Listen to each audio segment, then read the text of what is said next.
I'm Haley, and my mom once ditched me at a roadside stop during a family vacation. No wallet, no ID, dead phone, then told me to figure it out so I'd learn responsibility. Years later, she begged me for mercy when I held the leverage.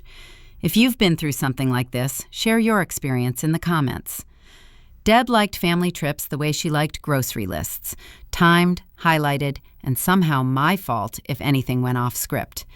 We were rolling down I-77 in her SUV, southbound, the kind of gray morning where fast food smells like breakfast and regret. My backpack sat at my feet. My suitcase was in her trunk.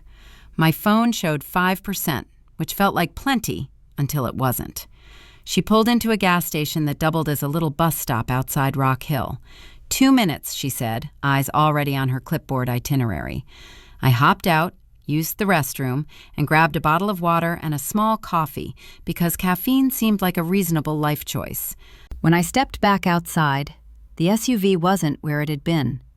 At first I thought I'd walked out the wrong door. Then tires hissed on the road, and Deb's taillights slid away like nothing had happened. My hand tightened around the coffee cup. The lid squeaked. The phone rang twice before she answered. "Mom, where are you?" "Figure it out," Deb said, calm as if she'd reminded me to pack socks. "That's how you learn to grow up." "What are you talking about? My bag—" "You're smart," she cut in. "Don't be dramatic." The line went dead. A car horn blared behind me. Someone muttered, "Move!" My screen dimmed again. 5% suddenly looked like a joke with teeth. I rushed into the store and asked the cashier if I could use their phone. He nodded at a sign taped to the counter. No loitering. "If you're gonna make a scene, I'll call the cops." "I'm not making a scene," I said, already sounding like someone making one. Back outside, the parking lot offered nothing but heat shimmer and a soda cup rolling in the wind. Deb's plate was gone around the corner, the last proof she'd ever been there. A quick pocket check turned into a full-body pat-down. No wallet, no ID, no debit card.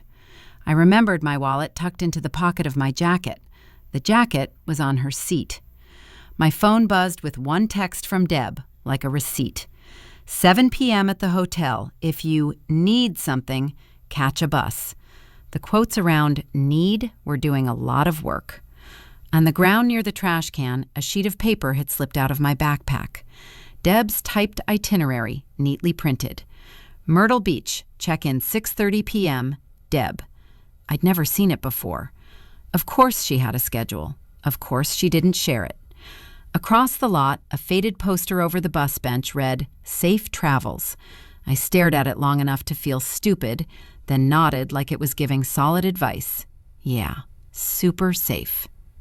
A diesel engine rumbled. The last bus eased away from the curb. My phone flickered, hesitated, and went black. I sprinted for the ticket window as the employee dragged the gate down inch by inch. "Hey, wait!" The metal gate clanked down between me and the ticket window. The guy behind it slid the latch like he'd done it all day. "Last bus just left," he said. "Station's closed." "My ride left me. I don't have my wallet. Can I buy a ticket for tomorrow?" He glanced at my hands. "Cash or card?" "Neither." "Then no." His chin tipped toward the gas station. "And don't sleep out here." The diner next to the pumps was still open, so that became the plan. A waitress pointed under the counter. $5 if you're charging your phone." Deal. I ordered toast and eggs and watched my dead screen crawl back to life. When it booted up, it wasn't relief. It was noise. 23 missed calls, a pile of texts from relatives who usually only show up for birthdays and bad news. "Where are you? Your mom is crying." "Did you run off again?" "Call your mother and apologize." Deb called before I could answer anyone. I picked up on the first ring because I'm apparently still teachable. "Mom, you left me at the—" Her voice came through on speaker. Someone else was right there with her, breathing into the line like they were counting points. "She walked away," Deb said, not to me. "In the middle of the stop. I can't control her. If she wants to do whatever, let her." "That's not true," I said. "You hear this?" Deb asked the person beside her. Then she came back to me. "You always twist things." "I need my ID. I need my bag." "You want to be a victim, keep going," she said, and hung up. The waitress set my plate down and took one look at my face. "Long day?" "Family vacation," I said. She walked off like she'd heard it before. Across the parking lot, the little bus office stayed lit. A woman in a reflective vest was sorting papers at the counter. She didn't smile when I approached, which oddly made her feel safer than everyone else. "Ticket windows closed," I said. "Do you work here?" "Rosa." She said it like that was all I got. "You trying to catch a bus?" "Tomorrow. I just need anything." The word anything sounded pathetic, so I changed it. "Information." "ID?" Rosa asked. "No." "Money?" "Not enough." "Okay." She pulled a notepad, wrote 3 lines, and tore the page off. Legal aid number, shelter address, 1 sentence at the bottom. "If you're telling the truth, you need proof, not an argument." She pressed the paper into my hand like a receipt. "Myrtle Beach," I said, because Deb's itinerary was still crumpled in my backpack. Rosa typed, clicked, frowned. "There's a bus tomorrow afternoon." "Great." "It's sold out." She clicked again. "Been sold out since earlier today." My throat went dry. Since before she left me. Rosa leaned back and pointed to the ceiling corner. "And that camera? Been out since this morning." A laminated sign on the wall said, "Please be responsible," in cheery blue letters. I stared at it for a second too long. "Yeah," I muttered. "I'm learning responsibility today." My phone buzzed. "Deb, if you want to be a victim, that's your choice." I typed, "Bring my ID back." Her reply came fast. "ID is a privilege, not a right." Rosa glanced at the screen without asking, then nodded toward a bench near the counter. "You can sit there. 2 hours. Then security changes shift." 2 hours of sleep. Generous, I said. "Don't waste it," she replied, already turning back to her stack. She pointed at a schedule taped to the wall. 8 a.m. You either have paperwork or someone picks you up. Otherwise, they call the cops for trespassing. A security guard was watching from the doorway like he had a stopwatch. I stood, opened my notes app, and started typing. Deborah Steinfeld, Myrtle Beach. Hotel check-in, 6:30. 7 p.m. text. Rosa slid a cup of water my way without looking up. The guard took 2 steps closer. I kept typing anyway, adding the number from Deb's text and the word Myrtle. My thumb hovered over save as he cleared his throat. The bench by the ticket counter left a pattern on my cheek when Rosa's alarm chirped. She didn't touch me, just nodded toward the diner's bathroom. "You've got 10 minutes, she said. The wall clock said 7:12. Security was already eyeing me like I'd slept on a crime scene report. At a sticky booth, my phone finally hit 3% and pretended that was helpful. A bank email popped up first. "Your card has been temporarily locked due to suspicious activity." No warning, no call us, just locked. The timing felt too neat to ignore, as if someone scheduled panic yesterday. Rosa slid her tablet over. "Check your call history with your carrier." The log showed Deb's number calling customer service at 4:12 p.m. yesterday. That was before the stop, before the coffee, before the 2 minutes. My stomach went flat, not loud, just empty like a floor dropped under me suddenly. The missing wallet stopped being a mystery. Right before I got out at the gas station, Deb had said, "Hand it here. You always lose things." I'd tossed it over without thinking because that's what easy looks like in a family. Now easy meant stranded and nameless at dawn, alone. Another buzz. Deb's 7 p.m. text still sat there, a deadline dressed up as concern. In the family group chat she'd posted overnight, "Haley's making trouble to get money. Don't give her anything." Replies rolled in, thumbs up, prayer hands, the digital version of turning away. Rosa watched face and said nothing. The station phone rang and Rosa answered on speaker. "I'm her mother," Deb said. "She has emotional issues. Please don't encourage her." Rosa kept her voice level. "Ma'am, she's an adult." Deb sighed like that was my crime. Rosa hung up and raised an eyebrow at me as if waiting. Rosa didn't offer a hug or a ride home. She offered a ride to the precinct, which felt like the grown-up version of good luck. At the front desk, an officer asked, "ID?" "I don't have it." His pen paused. "So it's a family dispute." He slid form toward me. The pamphlet he handed over was titled Family Dispute, like there were flavors. "Try to calm down," he said. "Sure," I replied, nodding like a bobblehead. "I'll stay calm while my mother abandons me without papers." He didn't laugh. He pointed at the exit sign and said, "Call your family." Back at the diner payphone, the Myrtle Beach hotel number from Deb's itinerary finally answered. "Front desk. Can you connect me to Deborah Steinfeld's room?"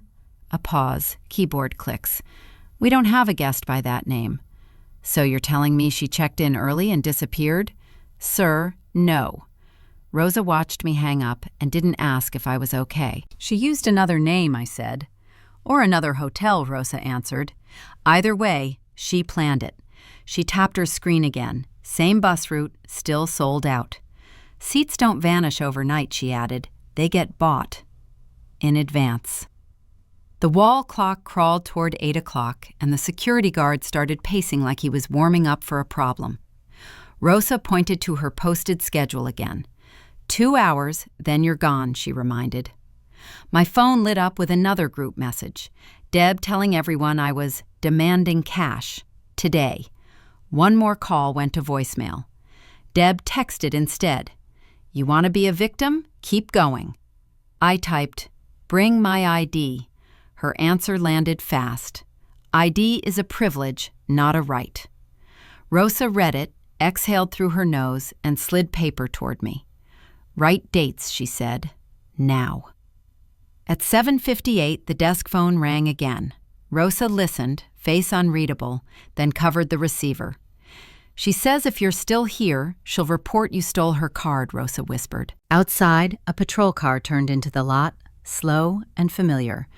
The guard straightened, suddenly eager like he'd assigned a winner. Rosa hung up and leaned close. "You decide fast," she said. "Back door. Now." The paper she'd given me went into my pocket. My backpack strap bit into my shoulder as it came up. The patrol car's door opened with a thunk, and my legs moved before my brain voted. Rosa shoved me through the back door and into the service lane behind the station. The patrol car rolled past the front lot, slow, like it was looking for someone who belonged to the story Deb had already written. "You need paperwork," Rosa said. "Move." The community legal office sat in a strip mall a few blocks away. Rosa got us past the receptionist with the same tone she used on everyone. Firm, no drama. "This is urgent," she told the clerk. "She has no ID. She needs a phone." A cordless landed in my hand. I called the bank. After a maze of prompts, a representative picked up. "Can you verify your identity?" she asked. "I can give you my social and security answers. My ID is gone." "We can't proceed without government ID on file," she said. "Your card was temporarily locked for suspicious activity." "I didn't do anything." "I'm also seeing your mobile wallet removed from a family plan yesterday afternoon," she continued. "There's a flag requiring in-person verification for changes." "Yesterday," I said, and the word came out flat. "Yes, ma'am." Rosa watched me hang up and pushed a legal pad toward me. "Right times, right names." The clerk printed their intake summary while Rosa rattled off facts. Rock Hill stop, Deb's text, the Myrtle Beach itinerary. The paper slid out with a line that made my throat tighten. Parent contacted carrier to terminate SIM access, stating adult child ran away. "That's your leverage," Rosa said. "She cut your access, then told everyone you disappeared." My phone lit up with a group message from Deb. "Haley is stirring up trouble to get money. Don't give her anything." Replies stacked underneath it like people lining up to nod.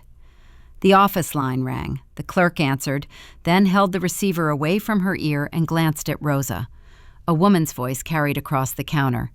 "That girl lies. She needs discipline." Rosa took the call. "Who is this?" "Aunt Marlene," the woman said. "Her mother is worried sick." "This number is for clients," Rosa replied. "Do not call back." She hung up without waiting. No comforting speech followed. Rosa just said, "They're working the narrative." Another vibration hit my phone. A photo loaded, pixel by pixel, then sharpened. My suitcase on a hotel bed, tag still on the handle. Deb's caption sat under it like a contract. "When you learn some respect, you get it back. Otherwise, grow up." Rosa read it once. "Property as bait," she said. Classic. She pulled a flyer from the wall and stabbed a finger down the page. "Steps to replace ID," she said. "Where to file an affidavit. Legal aid number. If you want to win, you play with paper." "Win what?" slipped out. "Your name," Rosa answered. "Your money. Your ability to move without asking permission." The receptionist's door opened. A man from the bus station stepped in to drop off mail. He recognized Rosa and leaned close, voice low. "Lady called this morning," he told her. "Said the corner camera always glitches and asked if we could check it. Then it went out." Rosa's expression didn't change, but her hand tightened around her pen. "That wasn't random," she said when he left. She cleaned the scene. Rosa tore an appointment slip from a pad and wrote fast. "DMV Satellite Office," she said. 9:30. Be there early." My phone rang from an unknown number. I answered because the clock didn't care what I wanted. "Haley," a man said. "It's Uncle Ray. Your mom's on her way to pick you up." His voice sounded careful, like someone was listening. Rosa heard enough. She caught my elbow and steered me toward the rear exit. "Go," she said. "Don't let them corner you." Rosa shoved the slip into my palm and tightened my backpack strap. "Keep moving," she said. "If anyone asks, you're going to the DMV right now." The back door swung open onto the lot. At the far end, a familiar SUV turned in, moving slow like it owned the pavement. The appointment slip crumpled in my fist as my feet carried me away from the office and toward the bus stop. At 9:29 a.m., the DMV lobby smelled like toner and impatience. A line snaked past plastic chairs.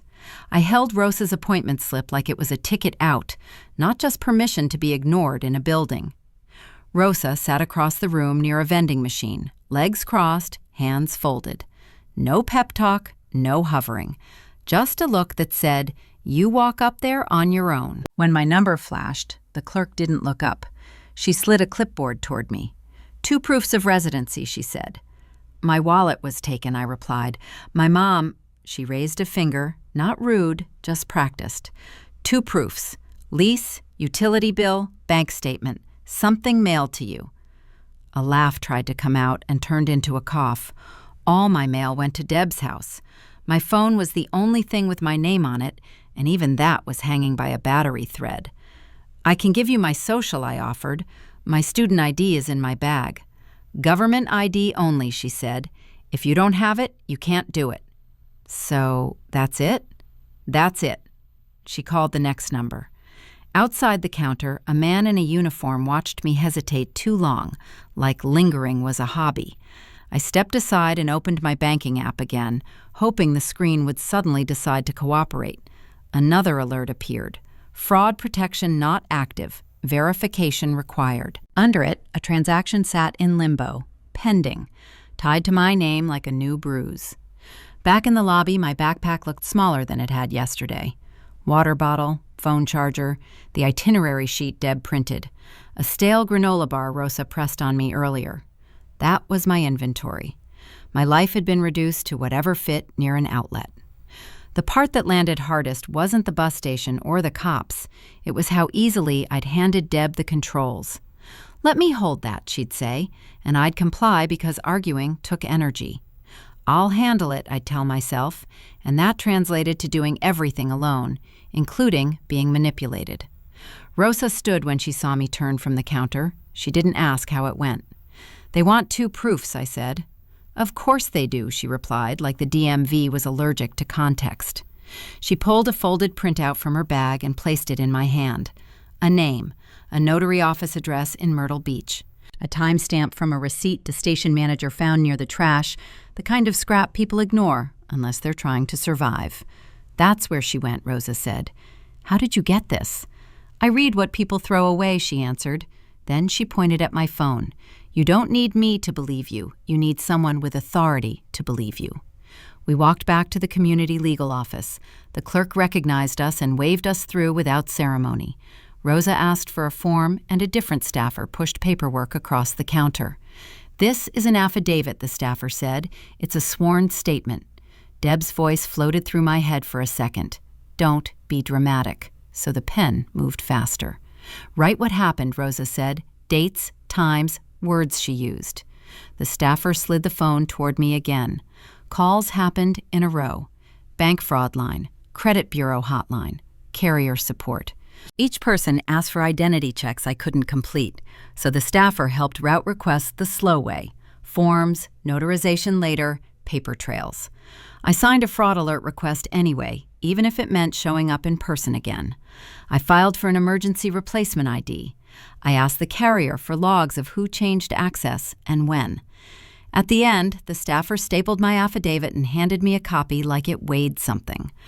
Rosa didn't smile. She just nodded once, like this was the first move in a game I never agreed to play. In the parking lot behind the office, my phone balanced on the hood of Rosa's car while I typed an email to legal aid. Subject line: identity theft/coerced control by parent. The screen flashed a warning: this action may be irreversible, and my thumb hovered over send. At 29, I sat in a glass conference room in Charlotte while our team reviewed a distressed acquisition. Grant, our managing partner, clicked to the next slide. Target, Steinfeld Coastal Logistics, LLC. He kept talking about fuel hedges and discounted notes, but the name stuck in my throat. The data room on my laptop was already open. Under Related Party Transactions, the file list was thick and messy. I skipped to the loan package and pulled up the guarantee exhibit. Personal guarantor, H. Steinfeld. The signature date matched the day Deb left me at a gas station outside Rock Hill. The same day she texted me, 7 p.m. at the hotel, like it was a performance review. The same day the corner camera was out. The same day the Myrtle Beach Hotel told me there was no Deborah Steinfeld on the roster. I zoomed in on the scanned page. The handwriting wasn't mine. It didn't even try to be. A witness line carried my cousin's name, and the notary stamp listed Myrtle Beach. At the bottom of the exhibit was an execution time, 6:48 p.m. The lender's cover email, saved as a PDF, showed received 6:53 p.m. It was close enough to Deb's 7 p.m. deadline to make the day snap into place. She hadn't been teaching me anything. She'd been racing a wire cutoff. Grant asked, "If that guarantee is void, what happens to the note?" "It becomes a litigation mess," our counsel said on speaker, "and she'll try to paint you as the problem." Marissa turned to me. "Did you ever authorize her to act for you? Power of attorney? Any shared accounts now?" "No," I said. "She used the family plan and my old address." I had the carrier log showing her 412 call. Nia opened another file and whispered, "Witness is Ray Steinfeld. Notary is Karen L. Haynes. Same town." I sent a chat to our investigator. "Pull Haynes' notary register and commission records." Grant finally noticed I'd stopped taking notes. "Haley, you're quiet. Anything?" "There's a personal guarantor tied to this loan," I said. "It's under my name." Nia, sitting beside me, leaned closer to read. Her face changed fast. "That's you," she said. "It's my name," I answered. "Not my Christmas." Grant's chair scraped back. "Compliance, now." Marissa, from Compliance, joined the call with legal. She didn't ask if I was okay. She asked questions. "Are you related to the owner?" "My mother." "Any recent contact?" "No." "Do you have documentation?" "I can provide telecom logs, bank alerts, and an affidavit from when I was stranded," I said. "Send it," Marissa replied. "Until we review, you're removed from direct negotiations." An email hit my inbox while she spoke. Outside counsel. Subject: cease and desist. Deb was accusing me of conflict of interest and demanding I be taken off the deal. She claimed I was harassing former employees and attempting to sabotage the company. Grant read over my shoulder. She retained counsel. Another note followed from our investigator. The former bookkeeper who agreed to talk had backed out. She says she misremembered, the message read. No interview. Marissa didn't soften her voice. This is now a firm risk issue. Your access is temporarily frozen until we complete review. No argument came out of my mouth. Instead, a request went in through the portal. Reopen the data room under restricted access and pull 3 files for legal hold: loan exhibits, the notary record, and the carrier logs tied to the day the guarantee was signed. Marissa glanced at the list and gave a small nod. Do that. Keep everything. Back at my desk, I wrote one internal email and kept it plain. I am recusing myself from direct negotiations, I wrote. I recommend we proceed through standard process and preserve all evidence. My phone vibrated with an unknown number. A voicemail arrived, calm and measured, like Deb was booking a dentist appointment. "Haley," she said, "come meet me. I need you to sign something to fix the misunderstanding." On my calendar, a block was already highlighted. Creditors meeting, 10 a.m., Friday. I grabbed my coat, stepped out of my office, and walked straight toward the elevator. The creditors meeting was held in a downtown law office with bad coffee and a sign-in sheet that made everyone's handwriting look guilty. A trustee sat at the head of the table, flanked by bank reps and 2 attorneys who looked like they billed by the blink. I arrived with a folder, a laptop, and a name badge that didn't say daughter. Deb was already there, posted up like she still owned the room. Her blazer was crisp, her eyes were tired, and her mouth had that familiar set, the one that said she'd decided the outcome before anyone spoke. I took a seat 2 chairs down from our counsel. Deb didn't look at me at first. She watched the trustee, then the bank rep, then the clock, like she was waiting for someone to hand her a gavel. The trustee cleared his throat. "We're here to discuss restructuring options and confirm representations made in the loan package. Ms. Stenfeld, your counsel is present?" "Yes," Deb said. She finally turned her head. "And apparently so is my child." Our counsel leaned in. "Stick to the documents," she murmured. That was the plan. I wasn't there to relive Rock Hill. I wasn't there to explain my feelings. I was there to stop Deb from turning a financial proceeding into a family hostage situation. The trustee nodded at me. "State your name and role for the record." "Haley Steinfeld," I said, creditor-side analyst for the purchasing entity on the distressed note. Deb made a small sound, half laugh, half scoff. The trustee motioned. "Proceed." I slid a copy of the loan package down the table, one set to the trustee, one to the bank rep, one to Deb's counsel. Tabs were labeled. Dates were highlighted. No drama, just paper. "This is the personal guarantee exhibit," I said. "It lists H. Steinfeld as guarantor, executed on the same date the loan was finalized." Deb's attorney lifted a hand. "Relevance?" The bank rep answered before the trustee could. "It's relevant if the guarantee is invalid." Deb leaned back and smiled like she'd practiced it.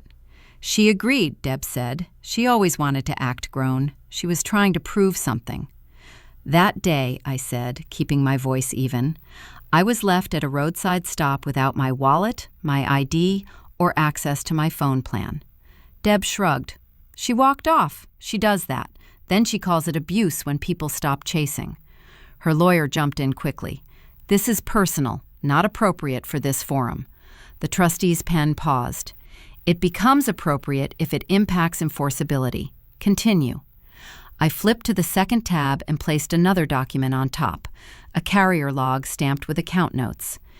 "This is the telecom record for the family plan," I said. It shows Deborah Steinfeld calling customer support at 4:12 p.m. on the execution date to change access and lock the line. Deb's smile tightened. "I manage the family account," she said. "That's normal." "Not when it's used to cut off the named guarantor before a signature is executed," the bank rep said, eyes narrowed. Deb's attorney cleared his throat again. "My client was dealing with a volatile adult child." The trustee held up a hand. "Counsel, stick to facts." I slid the third set forward, the notary record, printed with the notary's commission details and the time of service. "This notary entry is from Myrtle Beach," I said, time-stamped at 6:48 p.m. The hotel in Myrtle Beach confirmed no guest under Deborah Steinfeld that night. She used a different name. Deb's jaw worked once. That doesn't prove anything. I pushed the final page across. An email from the bank, subject line visible. Bank notice, I said. My card was locked for suspicious activity during the same window. Compliance has preserved the metadata. Our firm verified the document chain. Deb's attorney leaned forward, attempting a soft tone. This is clearly a family conflict being weaponized. The trustee cut him off. This is a credit risk and potential fraud issue. Ms. Steinfeld, explain why a guarantee in your child's name was executed while her access to identification and communication was restricted. Deb opened her hands, palms up, as if she were the only reasonable person in the room. I was teaching her responsibility, she said. Some kids need tough love. Right, I said, dry enough to sting. And today, I'm here to practice. Deb's eyes flashed, and she lunged for the one thing she still believed worked, a private message made public. My phone was already connected to the conference speaker through our counsel. One tap, and Deb's voicemail filled the room. Mama did it to make the cutoff, her voice said, calm and matter of fact. If you'd been there, you would have ruined everything. No one spoke for a beat. Even Deb's lawyer stared at the table like it had personally betrayed him. The trustee set his pen down. Ms. Steinfeld, I'm ordering a temporary freeze on your signing authority in this restructuring. This matter is being referred for fraud review. Deb shot up from her chair. You can't. A court representative stepped to her side and placed papers on the table. Ms. Deborah Steinfeld, you've been served. Deb stopped me in the hallway outside the meeting room, right next to the elevator button, clutching the service papers like the messenger had made a mistake. Her attorney hovered behind her, already whispering into his phone. People in suits walked past and looked at the carpet. Near the doorway, the trustee spoke with our counsel while I signed the meeting record. I caught the phrases that mattered. Interim oversight. Signature authority suspended. Accounts subject to review. Deb's face stayed fixed until review. Then her eyes narrowed. Haley, she said, not quite loud enough to draw security. We need to talk. The elevator hadn't arrived yet, so the moment belonged to her. She leaned in like she could still pull me by the tone of her voice. You did that on purpose, Deb said, in front of strangers. In front of creditors, I replied. Her lawyer stepped forward. This is a family dispute. Our counsel didn't even look up. Not with my client. If you want to speak, you speak to me. Deb ignored her. You don't understand what you've done. A bank rep who'd been shaking Deb's hand 10 minutes earlier walked by and offered her a stiff nod. A vendor I recognized from old company parties made eye contact with me, then hurried away like he'd seen smoke. Deb watched them go. They're turning, she said. The trustee froze my signing power. The bank's talking about a forensic audit. My accounts are being held. It means they're checking the paperwork, I said. You always do this, she snapped. You take things public. The loan was public, I said. You put my name on it. Deb's mouth opened, closed, then she changed direction the way she always did when the facts didn't cooperate. Okay, fine. Her voice softened. Tell me what you want. Money? Control? You can have it. Just give me one chance. I can't lose everything. The elevator chimed. 2 people stepped out, glanced at Deb, and kept moving. Deb's shoulders drew up like she'd been hit. This isn't how family works, she said. Rock Hill, she added quickly, like we were sharing a memory. You were fine. You figured it out. The words landed clean and ugly, exactly as she'd said them back then. Figure it out, I said, calm. That's how you learn responsibility. Deb blinked, confused for half a second. That's not the same. It is, I said. It's the rule you set. Her hand shot out and caught my wrist.